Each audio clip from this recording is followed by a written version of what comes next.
Thomson Grid, Mid-Age Traveller.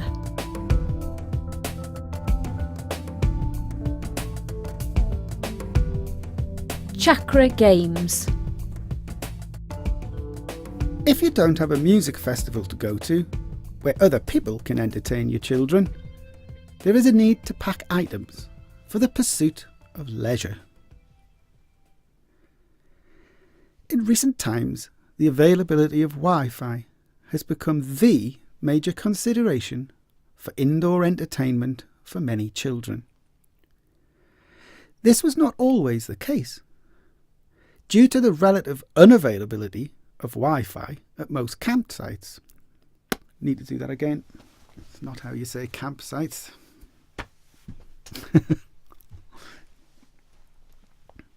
I'll just go from the top, I think. Yeah.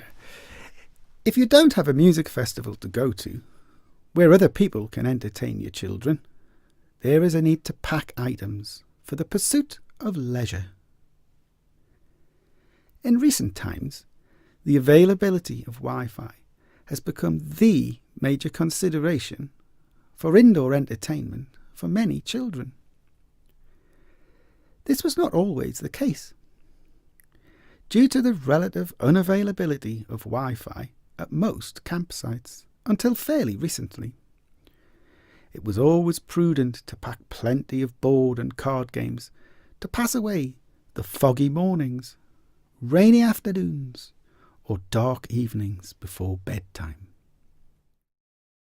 Quick turnover games are best, such as a personal favourite of mine, Man Calla, a quick fire game in which there is little time for arguments to develop between siblings or resentments to fester.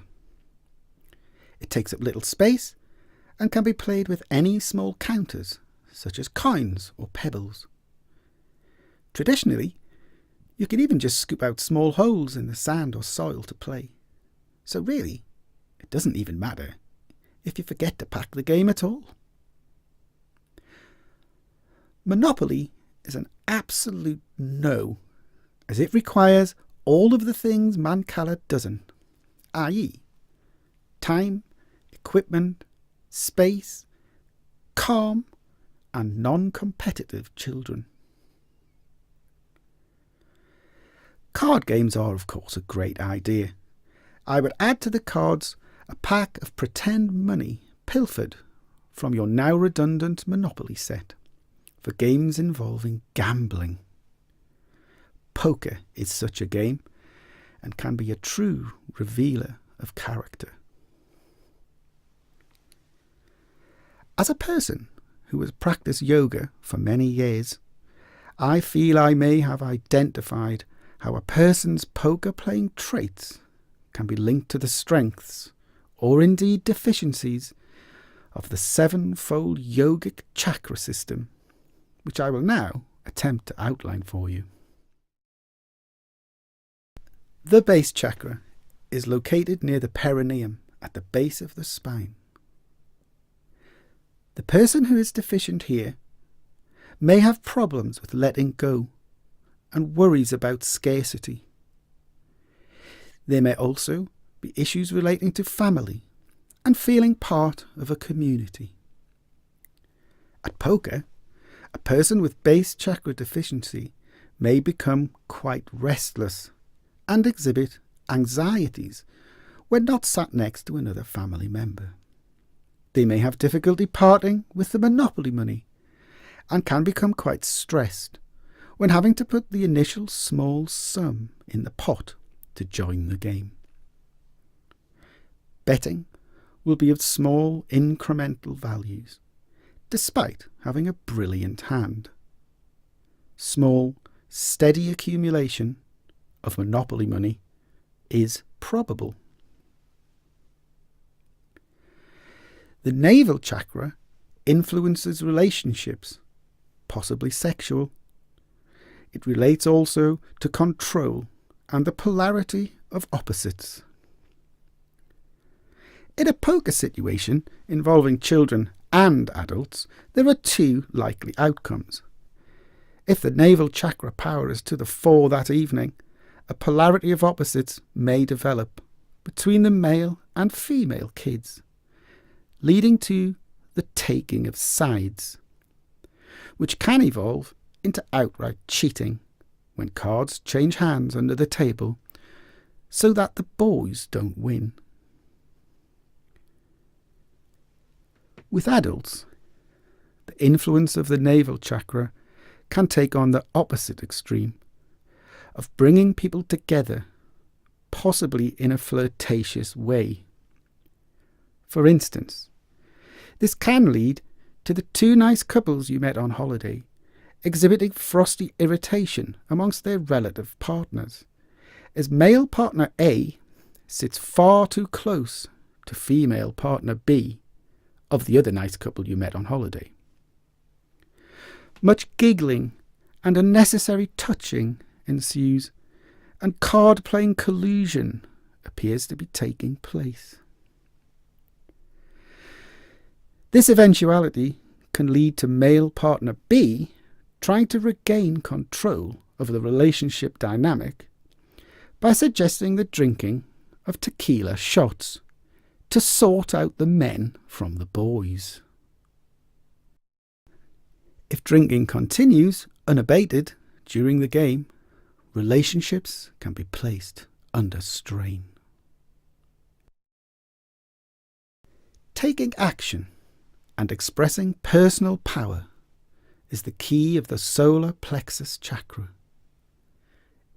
Imbalances can lead to one of the most annoying poker traits, which is the person who takes control of the game and demonstrates their power by betting large sums of Monopoly money on virtually every game, whether they have a good hand or not, thereby bluffing their way to either fortune or bankruptcy in a short space of time and ruining the game for everyone else. Usually the latter, which then allows them to go off and take control of something else, such as the music playlist. The Anahata chakra is situated in the heart and is associated with love, or the lack of it. Tricky one, this. Too much love of the opponent, combined with a deficiency of self-love, can lead to the inability to stick the knife into opponents. Being too sympathetic annoys the other players, as they have previously been shafted by some other bluffer who is now about to ruin the ambient atmosphere by playing Bryan Adams songs on the Spotify. The opposite of this is too much self-love and not enough for others around you, which can lead to actually winning a lot of money at poker if you can keep a straight face whilst doing it. Communication is the key to the throat chakra. The obvious failing for the poker player is the revealing of their playing strategy to the rest of the players. For example, Dad, how much shall I bet on the 3 aces I have? Or, Mum, can I borrow that queen you've got, please? Or, Uncle Mike, can I borrow £500 because I've got a royal flush? The player who communicates least is generally to be feared, as they are probably concentrating and working out the probabilities. Communicating through facial expression, or the lack of it, is worthy of a book in itself, but suffice it to say that tongue showing, winking and kiss blowing should be frowned upon at the poker table. Communication through Makaton, Morse code tapping, or by passing notes under the table also needs to be nipped in the bud early doors.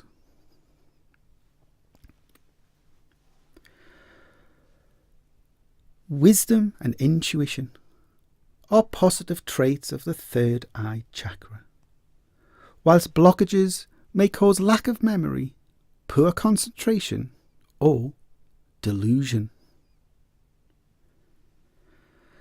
When a person playing poker has the third eye engaged, they basically become lucky bastards, and every card they require comes magically their way. It becomes almost boring for them as they intuitively do the right things to make their wad grow larger and larger with ease. On the negative side, the third eye challenged can develop problems dealing, remembering whose go it is, and are generally delusional about the strength of the hand they hold. Often, it is early shower time for said person.